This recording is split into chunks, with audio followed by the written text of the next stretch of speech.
Om Sahana Vavatu Sahanau Bhunaktu Sahaviryam Karavavahai Tejasvinavadhitamastu ma vidvishavahai. Om Shanti Shanti Shanti. Bheda bhedau sapadi galitau. A little more life would be nice. Bheda bhedau sapadi galitau.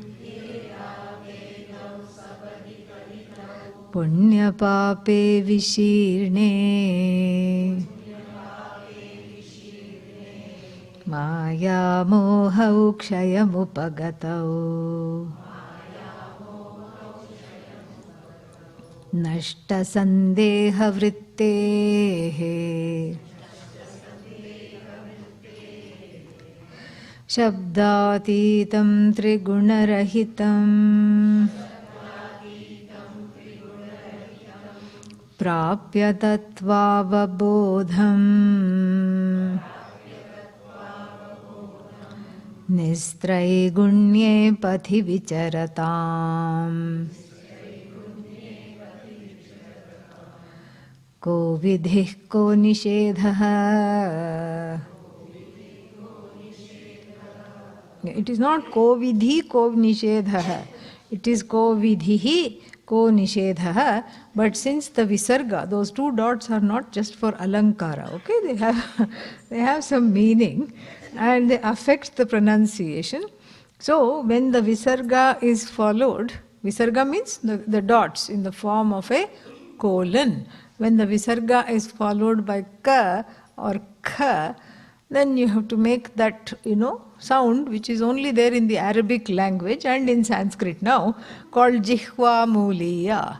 Ko vidhik, vidhik, like this.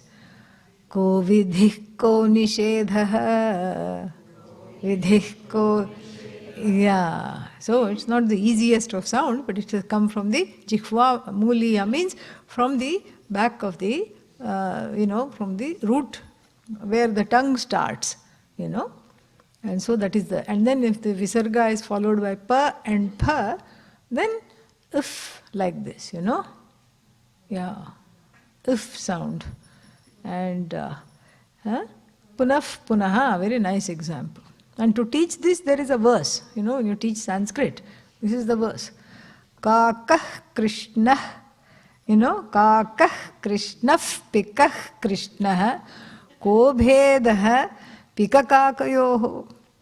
Yeah. Vasantakale samprapte kakah kakah pikah pikah. Then you will not forget. Yeah.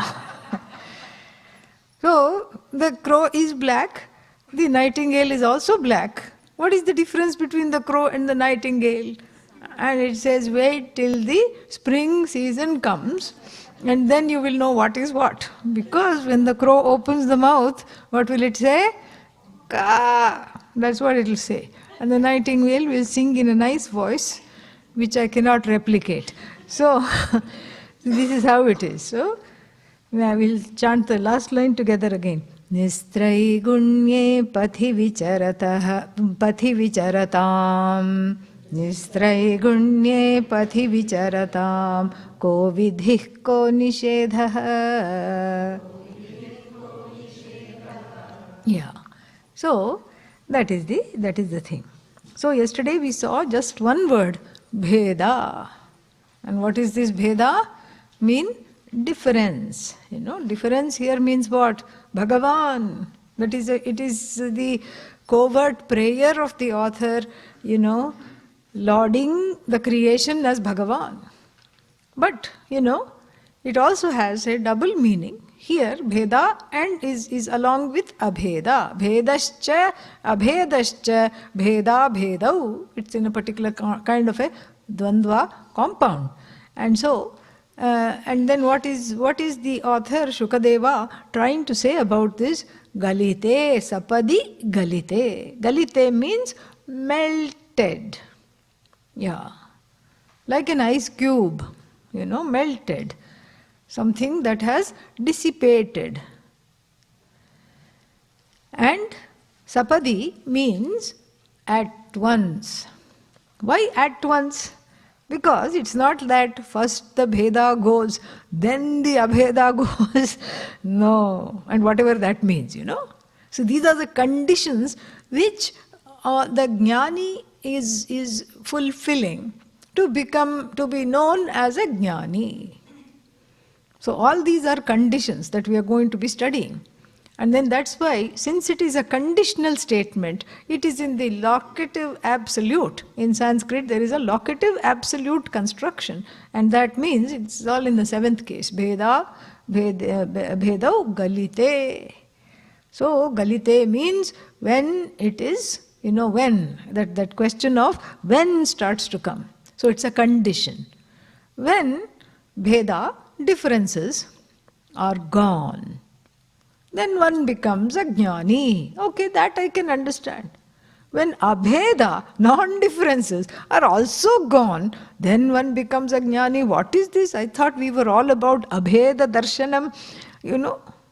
That was the specialty of Arsha Vidya Gurukulam. And that is why we come here to study abheda. And here it says, drop the bheda. Okay?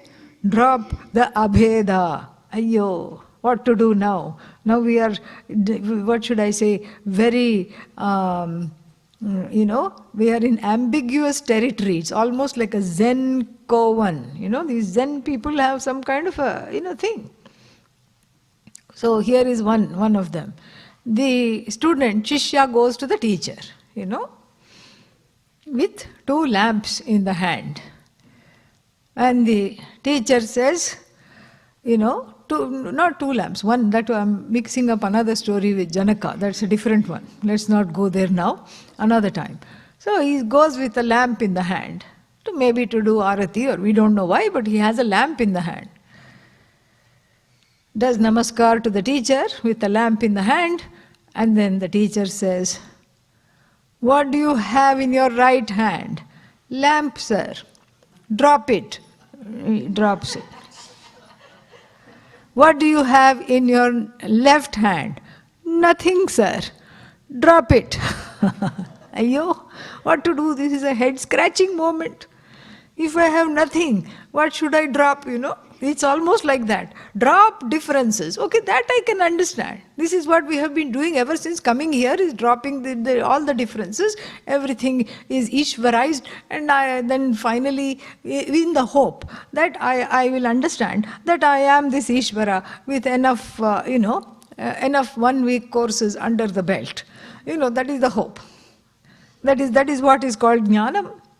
So that oneness, everywhere it is ekameva advitiyam. So what happened to, advitiya, advaya?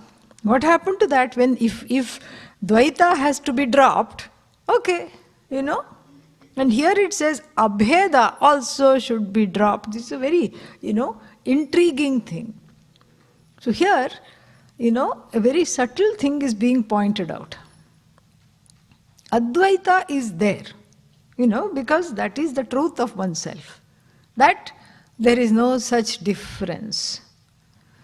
There is Advaita, all right. Shukadeva wants to tell us, but there is no such thing as an Advaitin. Who is an Advaitin? The one who is in Advaita. You see, this is the English way of resolving that. The one in Advaita is Advaitin.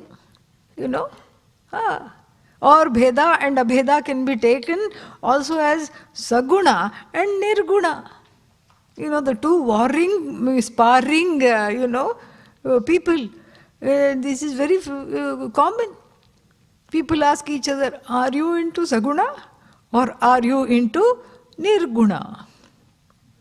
Oh, you're just into Saguna. You have a long way to go. Me, I'm into Nirguna. And the person will say, where? Standing right in front of Dakshinamurti. Okay? So, I'm into Nirguna. And then, This is what needs to be dropped. This is the identity, and identity, the word identity is always followed very quickly by the word crisis. So if there is an identity, there will definitely be samsara, here known as crisis. That is what the whole thing is. This is very mind-boggling. It is so beautiful. It is just amazing. And here is what we have to, we have to understand this. That if you say, I am a Vedantin, that means what? That means that there is a difference between you and someone else who is identifying as a non-Vedantin. This oppositional identification is what is needing to be dropped. And this is the matter of regular interactions. In the world, perhaps people discuss, they shouldn't be, but they do discuss, are you Democrat or Republican? You see, already two things. Yeah. Already it is a setup. And then, if you're a Republican, then okay, I'm not.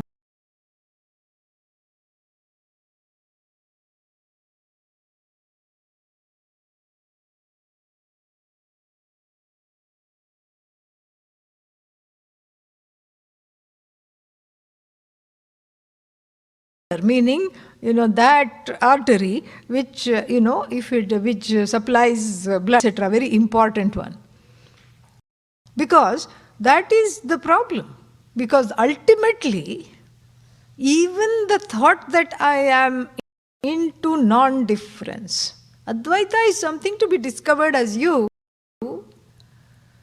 And we do say this knowledge has to be assimilated, this knowledge has to be owned up, correct?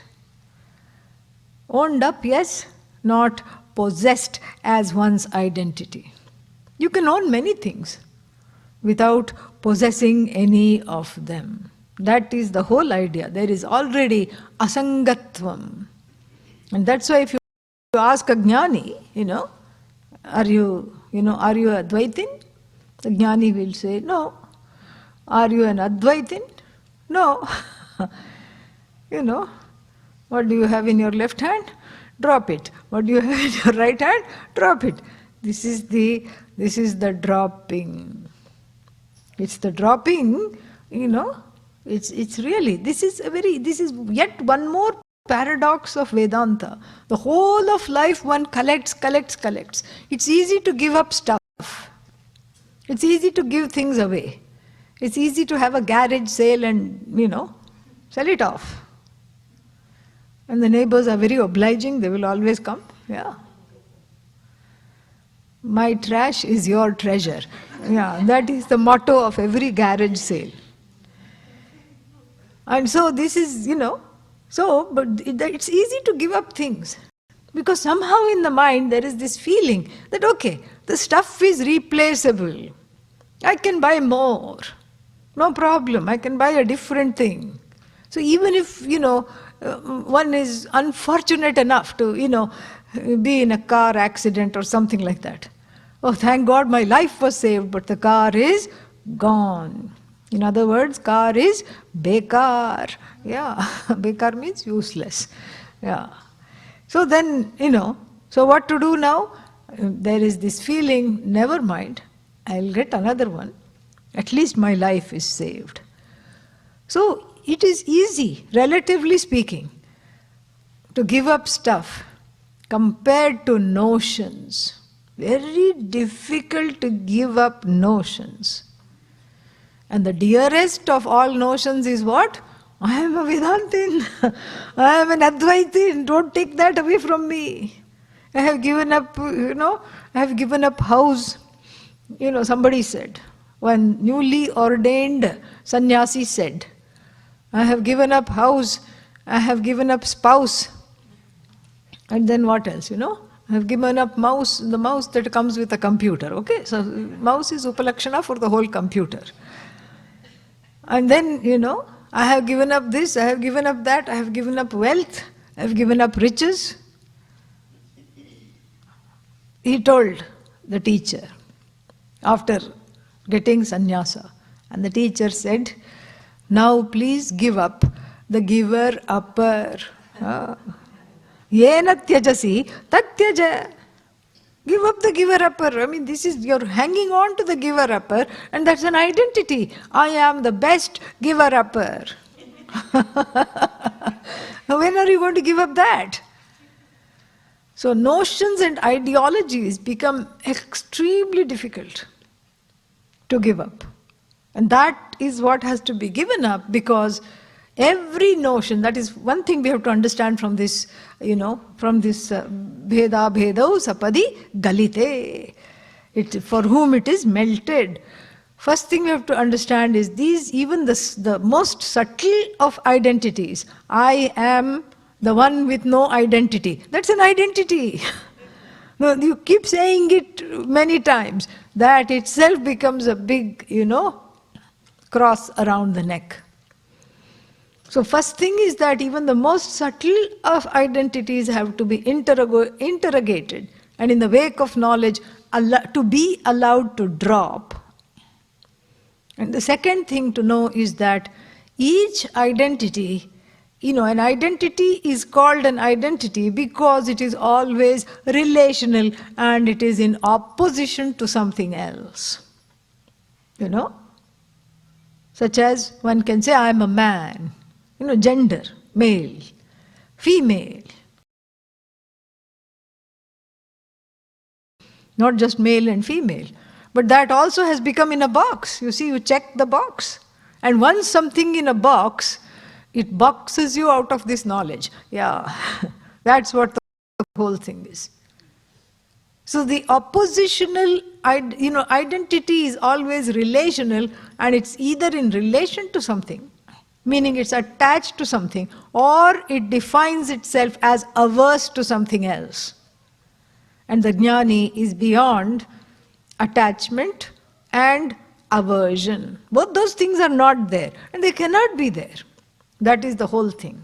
There is a certain fluidity, and that is what is, talked about. Otherwise, it's always, warring consciousnesses, oppositional awareness and various identities. And people in America, it is just, everything is made into this ER, ER means what? Agent.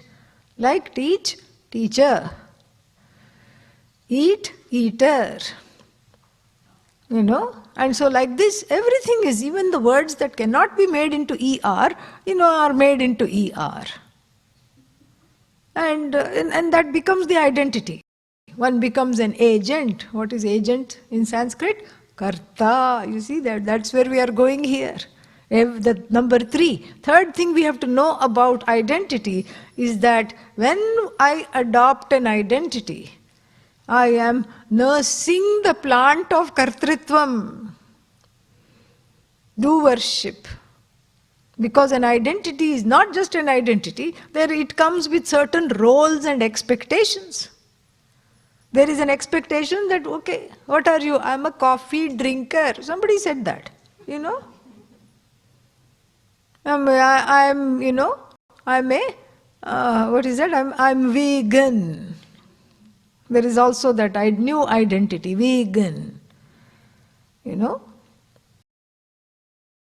Vegan means no animal products whatsoever, because it hurts the animals in some way. So no milk, no yogurt, not even honey, anything, pollen, nothing, wherever that animal has been there, connected to that product, it is not there.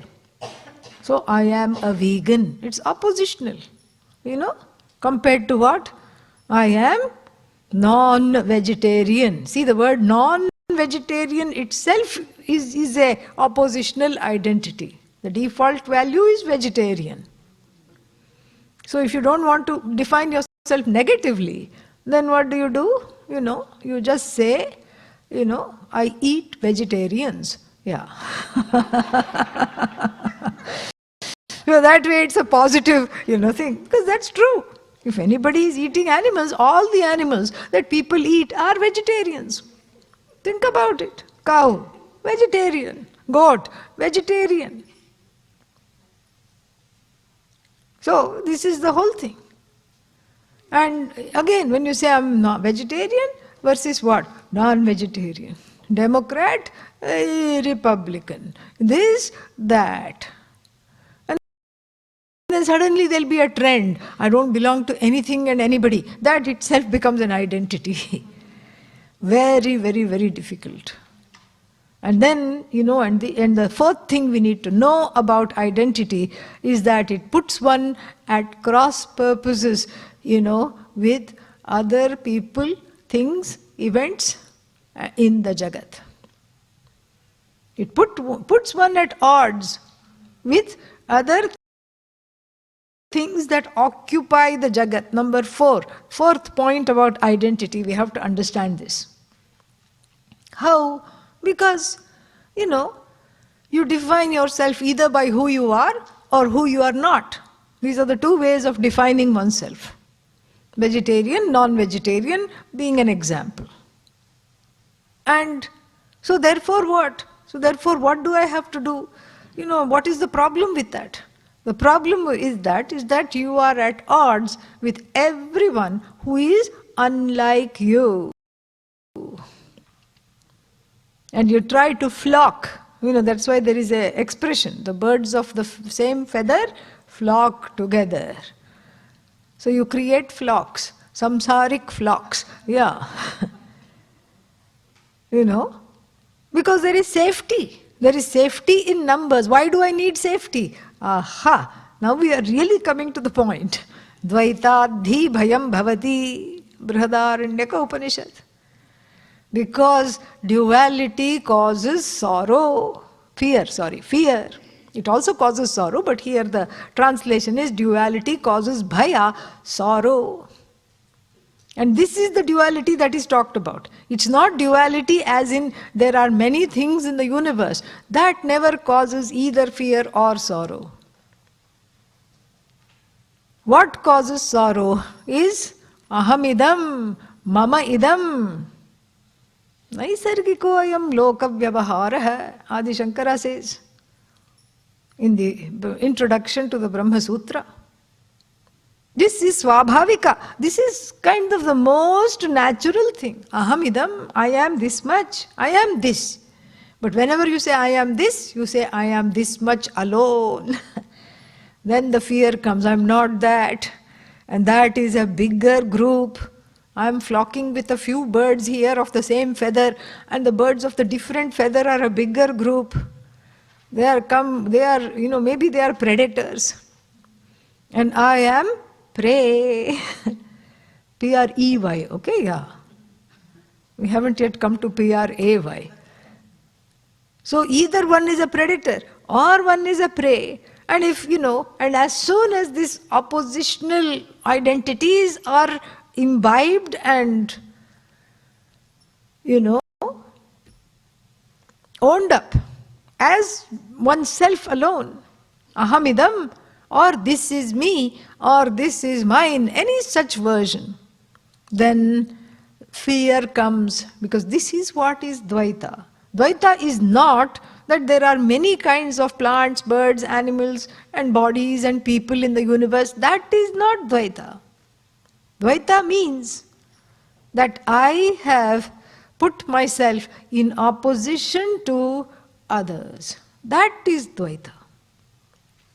And therefore, this is what is the fourth thing one has to understand. That when I put myself in opposition to something else, then it is the cause of samsara. Samsara is nothing but fear and sorrow. Here it is dvaitadhi bhayam bhavati. Again, utaram antaram kurute athatasya bhayam bhavati. Taittiriya Upanishad. Ut-aram antaram kurute. The one that makes even the slightest difference. And the difference between oneself and the other is thinner than a razor's edge. Even then, atha, tasya, ataha, therefore, tasmat, because of that, tasya bhayam bhavati, for that person there is fear. Even the slightest difference, oh, this person is not like me, this person is other than me.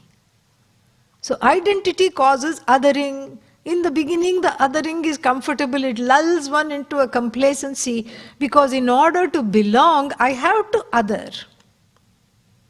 I'm using other as a verb, okay, here. I have to do this othering in order to belong. Why does there is the need to belong? The need to belong is because one has insecurity centered on the self. I'm all alone, I'm lonely. And then what, Nobody loves me. Nobody wants me. Why me? And then you find a group of other people chanting the same mantra. What is the mantra? Why me? Why me? Aya namaha. Yeah. What else can you say? This becomes an ashtotra, 108 ways in which I find myself lacking. Yeah. Alpajnaya namaha.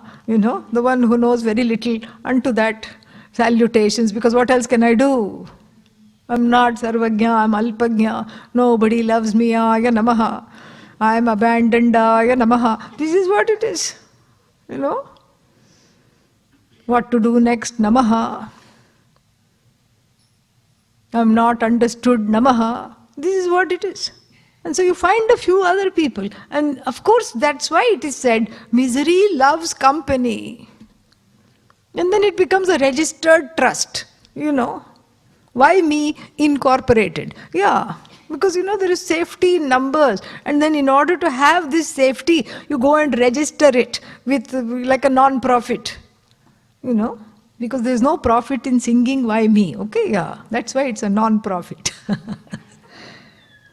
No labha. And therefore what? So you register this trust. And what is this trust? Full of distrusting people. Yeah. And why it is a trust. Distrusting people. And all these people come. And then what? Oh, the other people are making more money. Oh, we are being sidelined. Now we have to protest. Now we have to go here. Now we have to go there. This is a big thing. And then first karta, you have registered a trust, you have, had your own, satsang, what kind of a satsang? Sad song. That's all it is, yeah. And then what? Then you feel overpowered by the person next door or by the group next door. That is classifying itself where there are more people, more members, and then you feel threatened.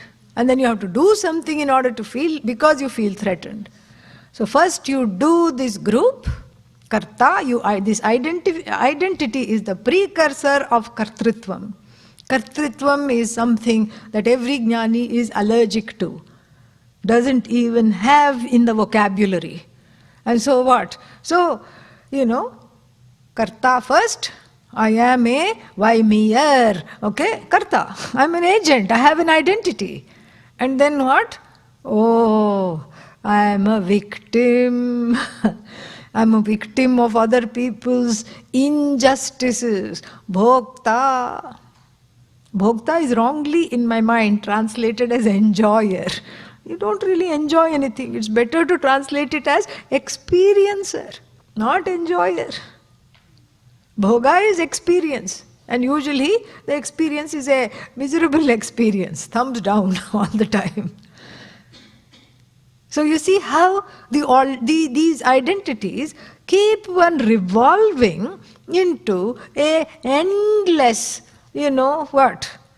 back and forth. Karta, bhokta, karta, bhokta, karta, bhokta, karta, bhokta, karta, bhokta, karta, bhokta, Like somebody sent me this video, What is that? Kittens watching a ping pong match. Yeah, 3-4 kittens were there, very cute, okay? And then we never saw the people playing the ping pong. Ping pong means table tennis. The table is there and they are doing this.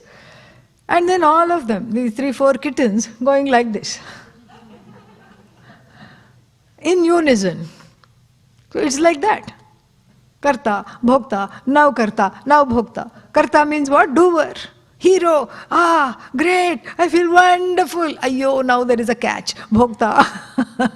Even when you celebrate to say, yay, and I box the air, and I suddenly get a catch. Bhokta.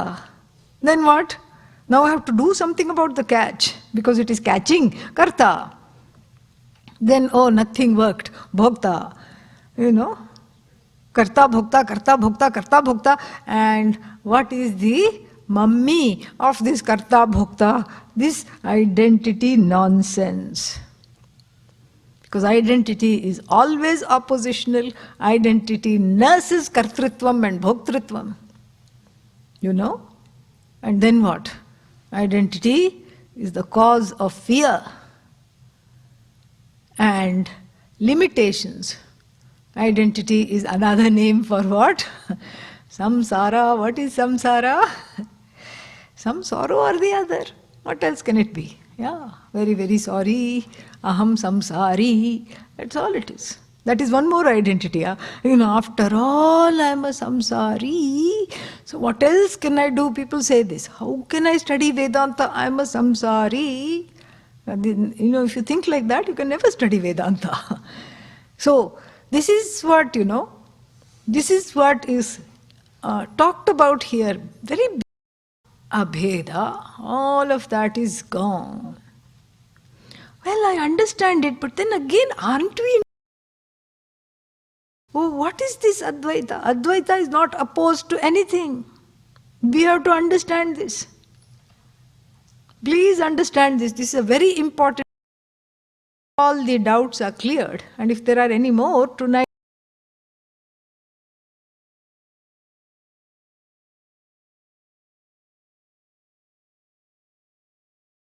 you can ask. Advaita is unopposed to anything. Advaita is you. It is that which simply is. It is existent. That's why when I ask the question, are you here? What do you say? After a little while, the correct answer comes. Yes. It is what is Advaita? It is you. You exist. And what made you say yes? Because you know you exist, correct?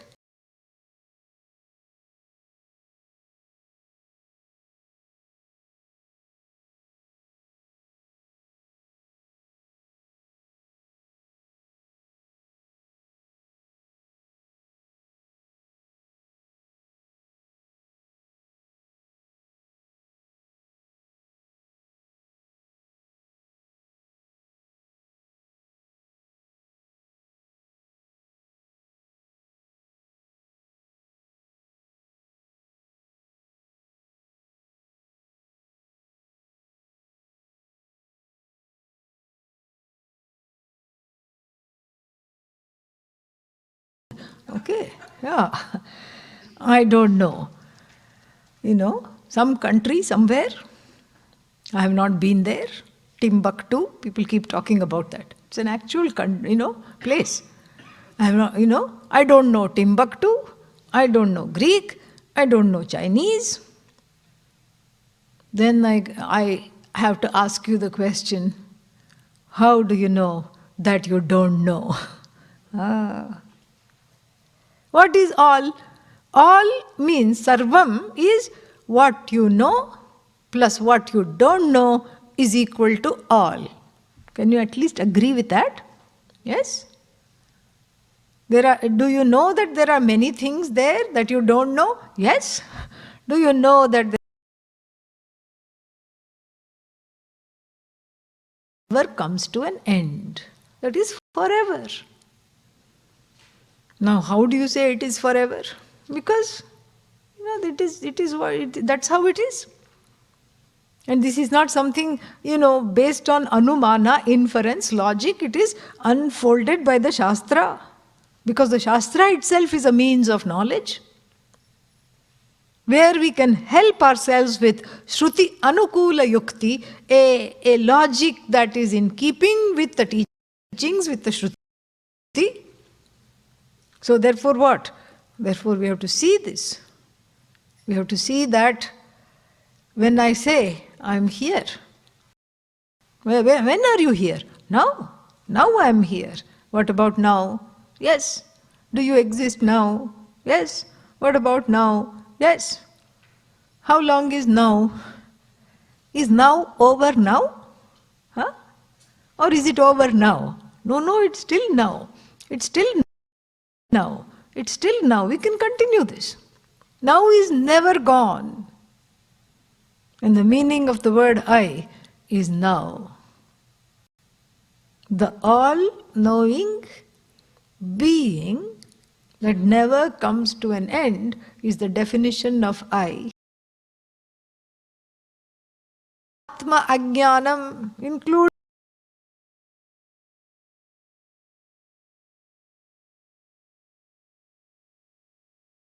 ignorance, self-ignorance. That's why self-ignorance shines. That's what brings the person to the ashram. I don't know myself. How do you know? I know that I don't know myself. I have to find out. Even it is unopposed to ignorance. What is opposed to ignorance is a different, it's the transmission of this knowledge in the form of a vritti that is opposed to ignorance. So the ignorance in the head is dismissed by which group of words of the Upanishads? Which sentences of the Upanishads handled by a teacher?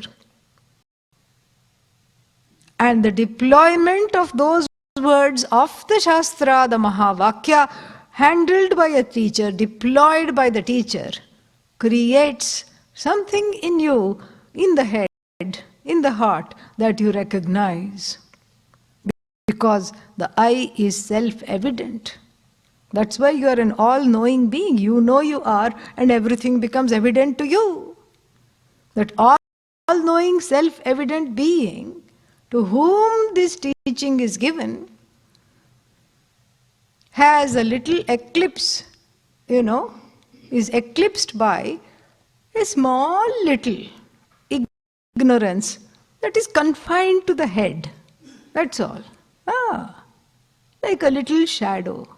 The words of the teacher deployed in two ways, because that is how the Shastra comes. You are not this, you are this. Neti, neti, neti.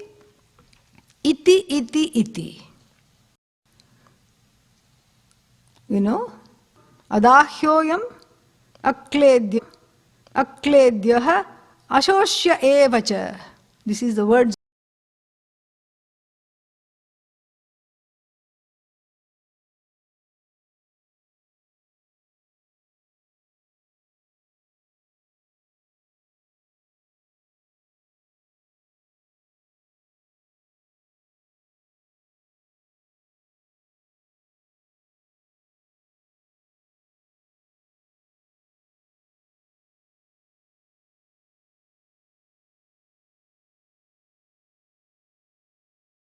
The two ways in which the deployment of these words attack the ignorance as it is manifest in the head by creating what is called a new thought form, vritti, akhandakara vritti. What is akhandakara vritti? An aha moment. Since what is being pointed to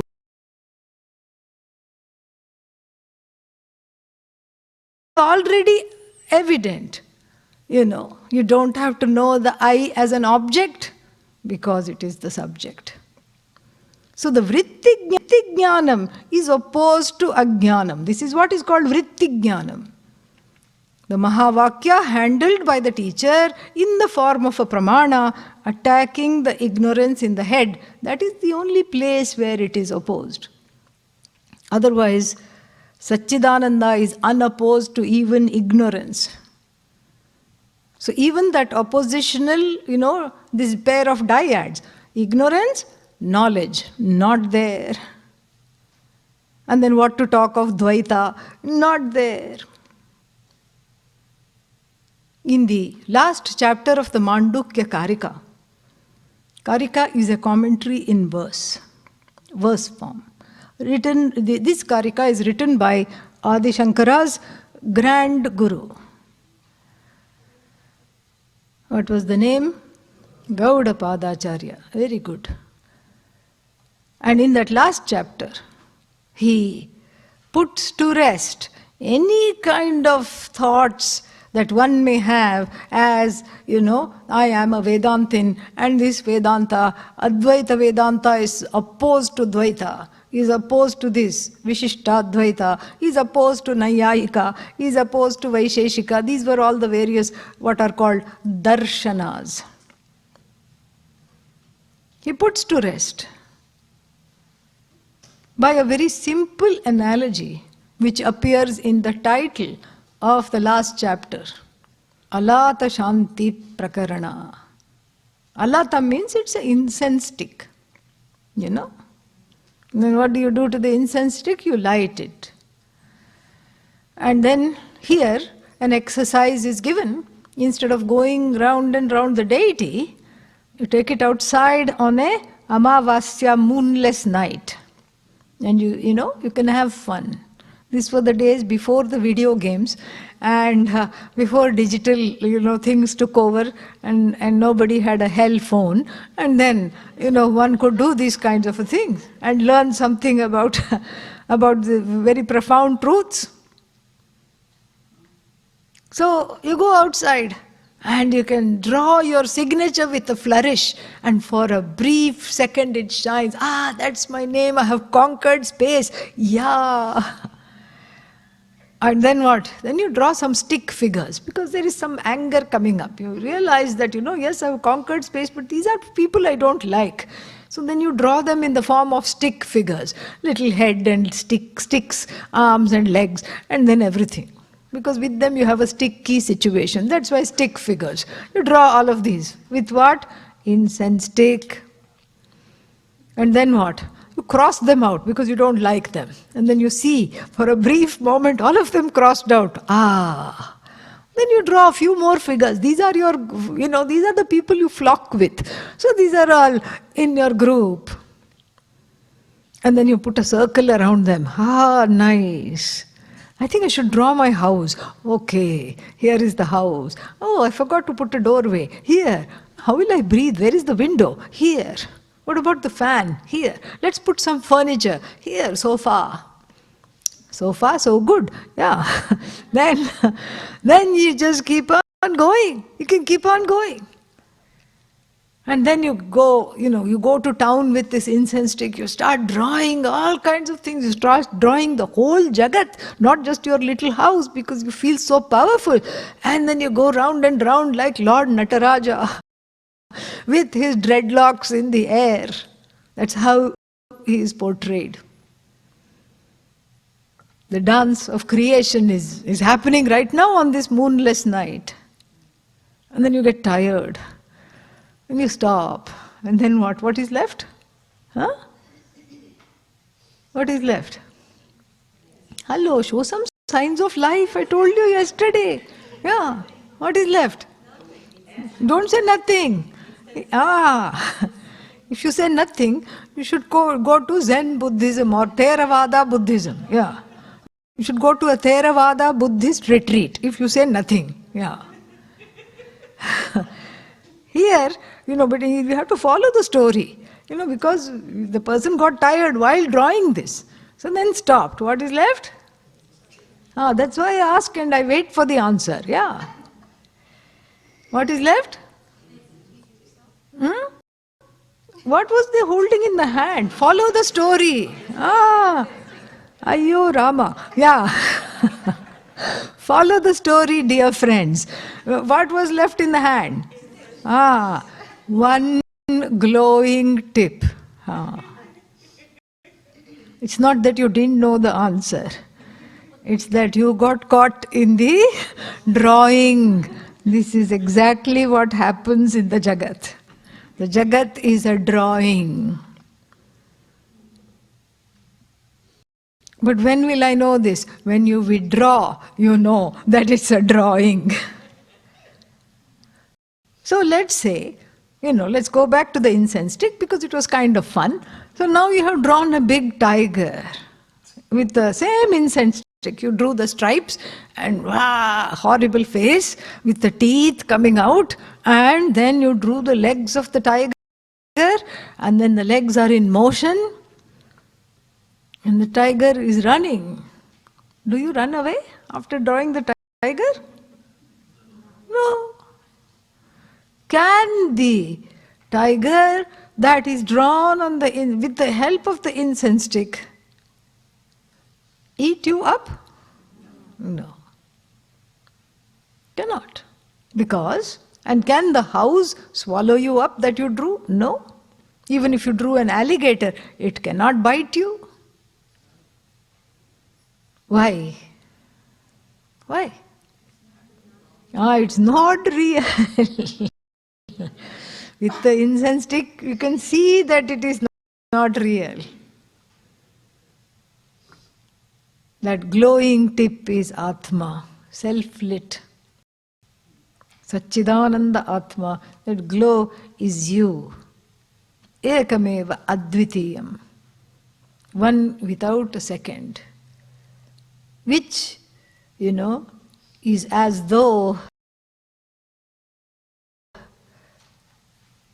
though becomes many without losing itself, without losing any steam, without losing anything at all. It as though multiplies. And then what? As though is back to one. One means again one. We don't have a language for this, because this is all lakshya, indicatory words. These are all indications. So if I say one, you can say half, and then you can keep on decimating this one. Ekameva advitiyam, one without a second. Non-dually one. And this one we are constrained to use. This non-dually one, this incense stick like glow. That is all that there is. And whatever it has drawn will not swallow it, because the incense stick and whatever it draws do not belong to the same order of reality. One is a projection and the other is as though projector. So the projection cannot swallow up the projector, so to speak. And it is impossible. Like, pot cannot swallow up the clay. Our visual props are still in the big hall. So, you have to imagine the pot. Since we are imagining so many things, why not one more thing? So, the pot cannot threaten clay. It is clay. Like the house that you have drawn made of the light of the incense stick, it is light. It cannot be opposed to the light. The pot does not threaten clay. Clay cannot threaten pot. Pot cannot threaten clay. Pot is clay. There is no opposition. And if someone says to a person who is a jnani, like one of these people described here, if someone says, you know what, pot is pot, pot is different from clay, we say, sure, because they are right. In the classroom we will not say that because we have something to teach here. But if somebody says, pot and clay are two different things, yes, there is a certain reality, because the pot cannot be dismissed. Because if pot were clay, then what's the point of it living like a pot?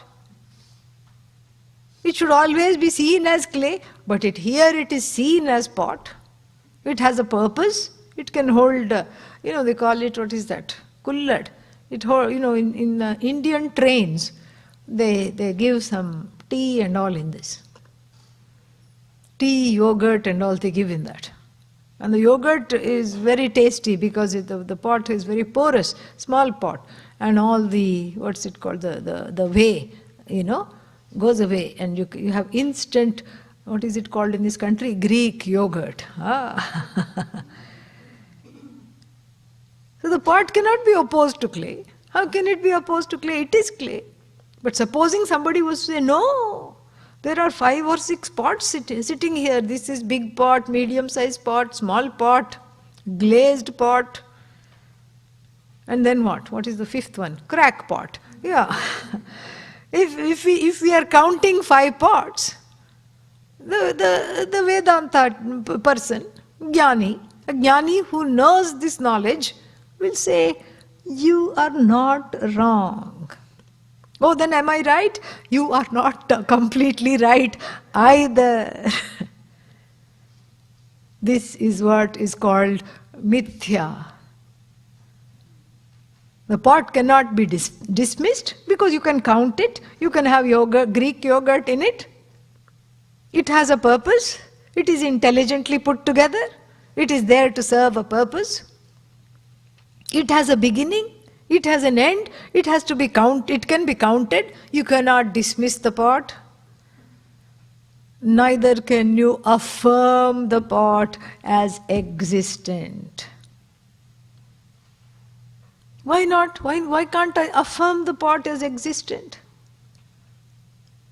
If pot has its own existence, then I will say, if I had a pot in my hand, you can imagine me saying, please come, take this pot and leave me the clay. Can you do that? No. You can't take the pot and leave the clay. What about if it's a steel pot? Okay, steel pot, gold pot, silver pot, take the pot, leave the metal with me. Not possible. It's an existence that can neither be affirmed nor be dismissed.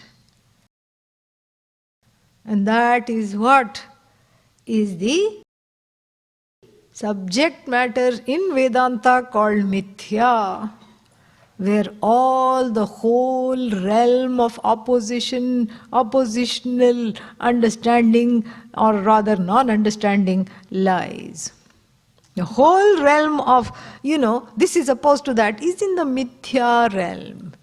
That's why you can keep on arguing till the cows come home several times and not come to a conclusion.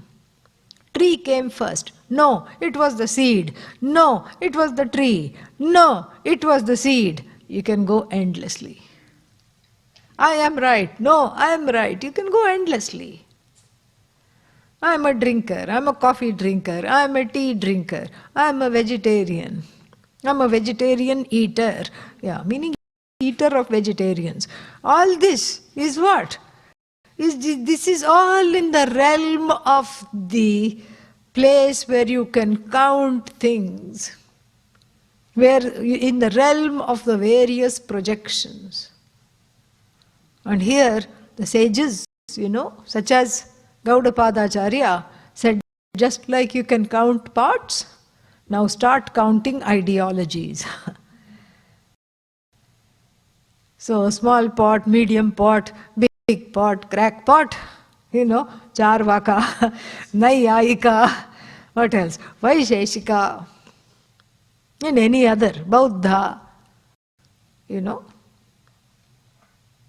those who try to affirm the nothingness. Buddhists were called Bauddha. They were all sparring partners in terms of assimilating this knowledge. But the knowledge itself is unopposed to all of them because it has no truck with any of them.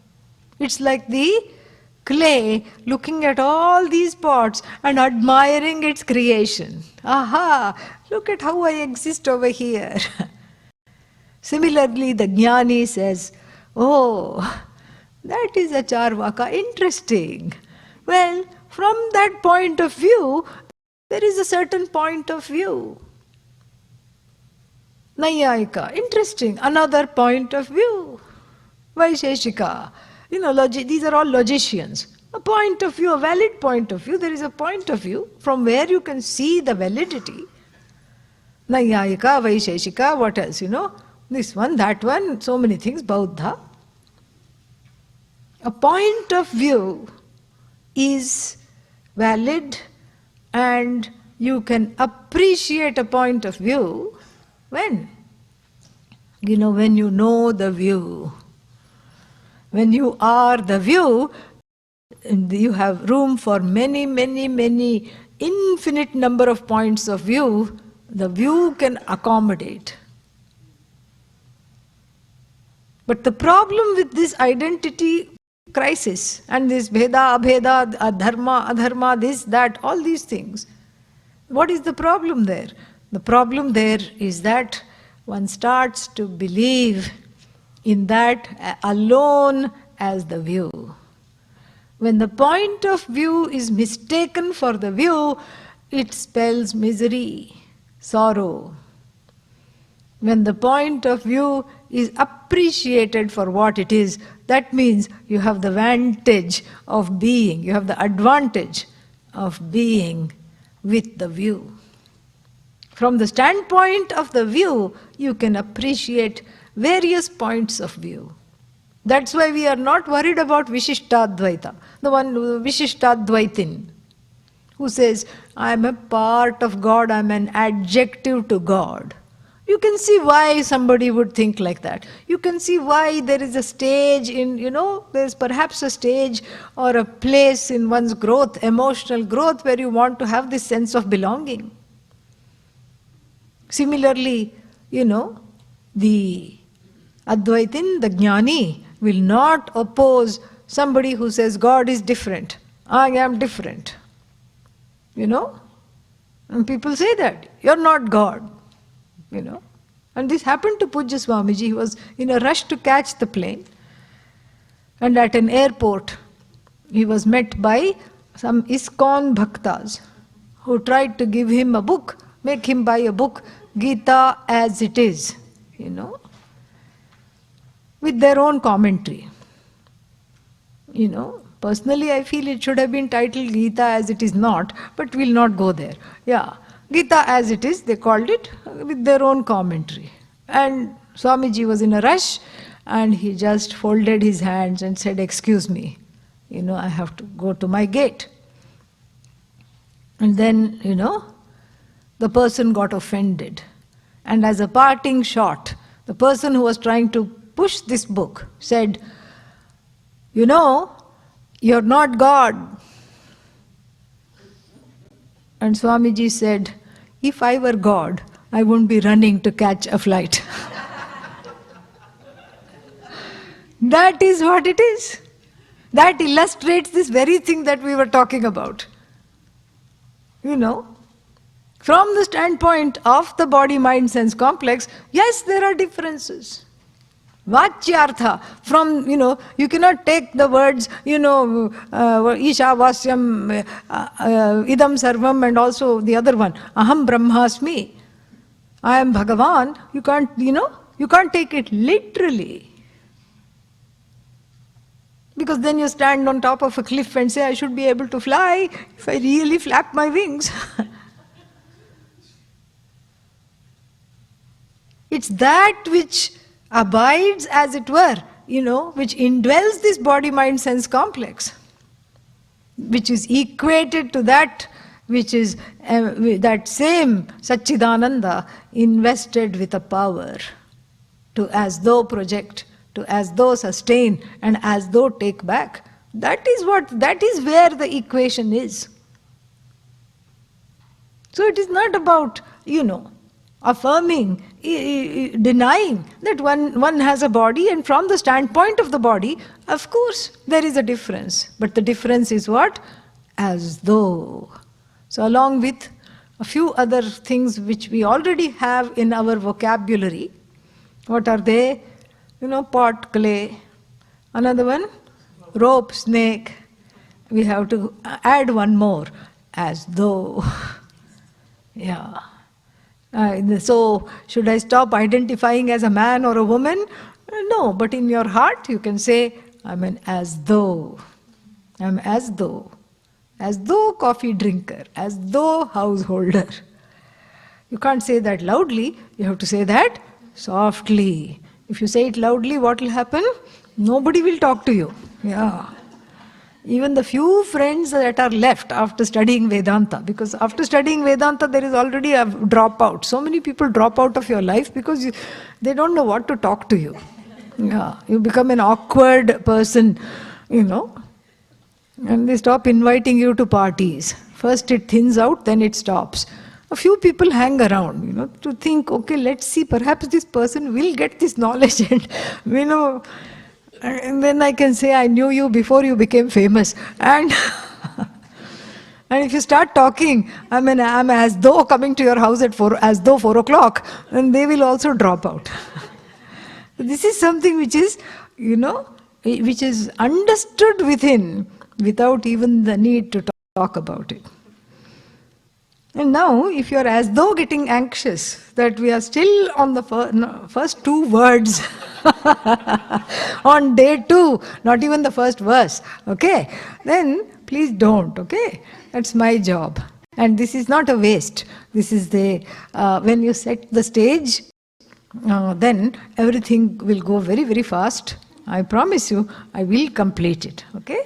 Yeah, as though. Om Purnamadah Purnamidam Purnat Purnamudachyate Purnasya Purnamadagya Purnamevavashishyate.